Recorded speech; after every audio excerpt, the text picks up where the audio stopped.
ये घटना है आज से 5 साल पहले की, जब अर्जुन और उसका दोस्त ईशान, समर और विवेक, ये चारों दोस्त एक साथ कॉलेज पढ़ने के लिए जाते हैं। और ये वही चारों दोस्त होते हैं जो कि भूत, प्रेत, चुड़ैल, आत्माओं जैसी चीज़ों पर रत्ती भर विश्वास नहीं करते। विश्वास करना तो छोड़ो, ये ऐसी चीज़ों का हमेशा मजाक उड़ाते हैं। खैर, कॉलेज के स्टार्टिंग ईयर में ये चारों दोस्त हॉस्टल में ही रहे, लेकिन सेकंड ईयर में वे चारों ही दोस्त एक खाली पड़ी बिल्डिंग में शिफ्ट हो जाते हैं, जो कि इनके कॉलेज से तकरीबन 1 किलोमीटर की दूरी पर था। एक दिन अचानक से ईशान को खबर मिलती है कि उनके मॉम, डैड और उसकी छोटी बहन की एक कार एक्सीडेंट में मौत हो जाती है, जो कि ईशान उन्हें अंतिम बार भी देख ना सका। इस खबर से ईशान पूरे तरीके से टूट जाता है और वो खुद को संभाल नहीं पा रहा होता।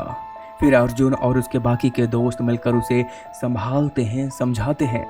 फिर आगे चलकर वैसे ही कॉलेज उनका आना जाना पैदल होता था और बीच का जो रास्ता था बिल्कुल सन्नाटा भरा हुआ था, जहाँ पे ना तो कोई बिल्डिंग, ना घर, ना कोई दुकान था तो बस पेड़ पौधे और झाड़ फूस, जो कि रात के अंधेरे में बहुत ही ज्यादा खौफनाक लगता था। और वहाँ के स्थानीय लोगों का मानना था कि यहाँ से रात को गुजरना किसी भी हालत में सही नहीं है, क्योंकि तब से कुछ और साल पहले उसी कॉलेज के कुछ लड़कों ने उसी कॉलेज के एक मासूम लड़के की रैगिंग करते हुए मौत हो गई थी, जो कि आज भी वहीं भटक रहा है, ये स्थानीय लोगों का मानना था। और ये सुनकर अर्जुन ठहाके मार के हंसने लगता है। लेकिन ईशान बिल्कुल शांत बैठा हुआ था। और यही बात सुनकर वे रात के अंधेरे में हॉस्टल से अपने रूम की तरफ निकल पड़ते हैं, ये देखने के लिए कि आखिरकार क्या सच में ऐसा भी कुछ होता है। लेकिन जैसे ही वो अपने हॉस्टल से उस रूम की तरफ जाते हैं तो बीच रास्ते में ही ईशान कुछ अजीब सी हरकतें करने लगता है। वो अपना सर पकड़ के जमीन पर बैठ जाता है, अपने बाल नोचने लगता है और कहता है, मुझे छोड़ दो। मतलब कुछ इस तरह से वो एक्टिविटी करता है। और ये सुनकर वो डर से जाते हैं और वो उसके दोस्त उसे समझाते हैं कि मम्मा, हम तुम्हारे दोस्त हैं। लेकिन ईशान किसी की बात सुनने को तैयार नहीं था। फिर जैसे तैसे वो तीनों दोस्त अपने ईशान दोस्त को पकड़ धकड़ के अपने रूम तक लेकर जाते हैं। और ईशान की हालत दिन ब दिन खराब होती जा रही थी। एक रात सभी चैन की नींद सो रहे थे कि तभी अर्जुन को जोर से प्यास लगती है, तो वो पानी पीने के लिए उठता है। तो वो देखता है कि ईशान अपने रूम में नहीं है। तो एक बार को तो उसे लगता है कि शायद वो वॉशरूम गया होगा, तो वो पानी पीने जाता है।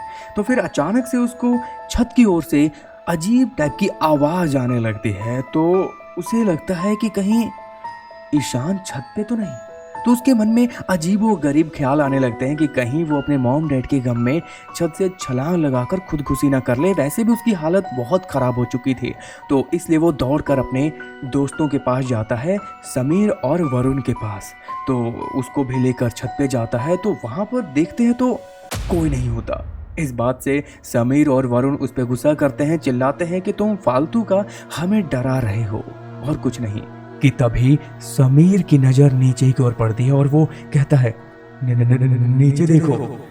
और जब सब नीचे देखते हैं तो अचानक से सभी को डर महसूस होता है कि ईशान बिल्डिंग की साइड दीवार पर कुछ ऐसे उल्टा झूल रहा है। ये देखकर सब पानी पानी हो जाते हैं और कुछ पल के लिए तो उन्हें विश्वास भी नहीं होता। लेकिन जो भी कुछ हो रहा होता है उनकी आंखों के सामने हो रहा होता है और उसका चेहरा भी कुछ अजीब सा दिख रहा होता है। अब ईशान इनका दोस्त है तो ऐसे छोड़कर उसे जा नहीं सकते थे, इसलिए समीर ईशान को पकड़ने की कोशिश करता है नीचे झुककर, और समीर को अर्जुन पकड़ता है और उसे जैसे तैसे खींचकर बिल्डिंग के ऊपर ले आते हैं। और जैसे ही ईशान ऊपर आता है वो बेहोश हो जाता है। अब उसे होश में लाने की कोशिश की ही जा रही होती है कि तभी अर्जुन की नज़र सामने वाले बिल्डिंग की छत के ऊपर गई, जहां पर एक आदमी, एक औरत और एक छोटी बच्ची खड़ी हुई थी जो कि सफेद रंग और खून से लथपथ कपड़ों में लिपटे हुए थे और वो हमी को देखे जा रहे थे, यानी कि अर्जुन के साथ साथ बाकी के दोस्तों को। और ये देखकर अर्जुन बहुत डर जाता है, पानी पानी हो जाता है और वो अपने दोस्तों को कहना चाह रहा होता है कि सामने देख, बट वो बोल नहीं पा रहा होता। फिर वो इशारा कर रहा होता है। जब उसके दोस्त उस बिल्डिंग की तरफ देखते हैं तो उन्हें वहां पर कोई नजर नहीं आता। अब अर्जुन और ज़्यादा डर जाता है क्योंकि वहाँ के जितने भी बिल्डिंग्स थे वो कई सालों से बंद पड़े हुए हैं। तो आखिर उस छत पर खड़ा कौन था? वो भी एक नहीं बल्कि तीन तीन, जैसे कि कोई फैमिली घोस्ट हो। और इधर ईशान की तबीयत और भी ज़्यादा दिन पर दिन खराब होती जा रही थी। ना वो किसी से सही से बात करता, ना खाता, ना ही साथ ग्रुप स्टडी करता। वो अपने ही धुन में मगन रहता था। एक दिन अचानक से ईशान अपने दोस्तों को कहता है कि मैं बाहर जा रहा हूँ मेडिकल स्टोर कुछ अपने लिए दवाइयाँ लाने के लिए। तो सामने से अर्जुन कहता है कि आज मत जाओ, कल चले जाना, क्योंकि आज मौसम कुछ ठीक नहीं है। इतना सुनकर वो कुछ बौखला सा जाता है और चिल्लाते हुए भारी आवाज में कहता है, मुझे अभी जाना है, मुझे अभी जाना है। कुछ इस तरह से कहकर वो चला जाता है।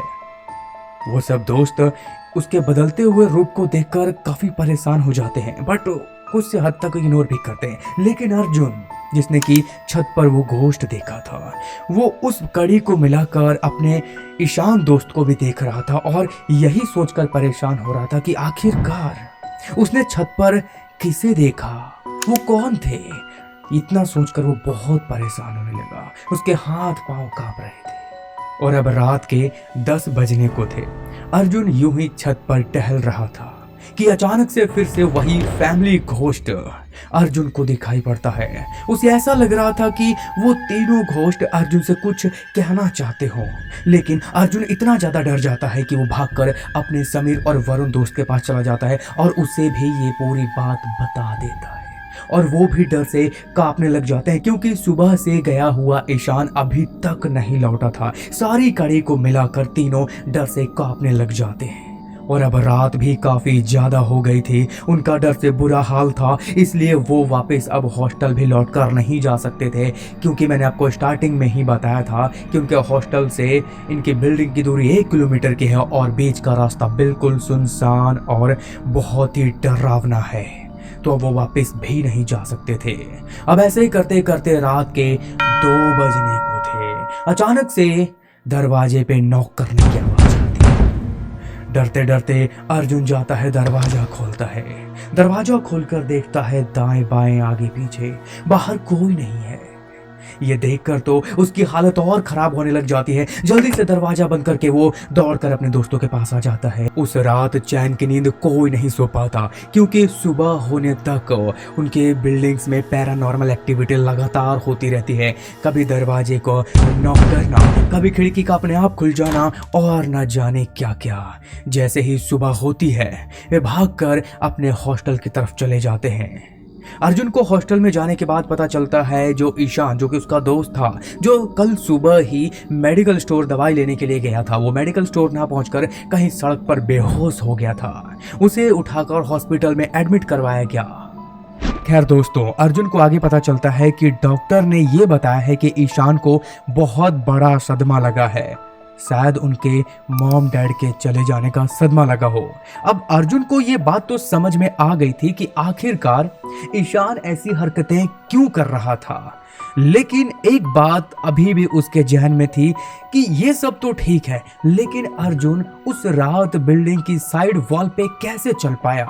सामने वाली बिल्डिंग पर वो फैमिली घोस्ट का दिखना, वो क्या था? सुबह होने तक डरावनी एक्टिविटी का होना, ये सब कहीं ना कहीं इस बात को दर्शाता था कि कुछ तो वहां पर है। अर्जुन अपनी कहानी में और लिखते हैं कि जहां पर वो बिल्डिंग में रहने गए थे तो वो बिल्डिंग्स काफी सालों से बंद पड़ी थी, तो हो सकता है कि वहां पर पहले कभी कोई ऐसी घटना घटी हो और यही वजह रही हो कि उनके साथ कुछ ऐसा हुआ। सो गाइस, ये तो थी अर्जुन की कहानी। अब आपकी कहानी क्या कहती है मुझे आप लिख कर भेज सकते हैं, मुझे इंस्टाग्राम पे डीएम कर सकते हैं, और इनकी कहानी आपको कैसी लगी है मुझे कमेंट करके बता सकते हैं। और ऐसी और कहानी और डार्क चीजों की जानकारी के लिए चैनल को अभी सब्सक्राइब करके बेल आइकन ऑन कर ले।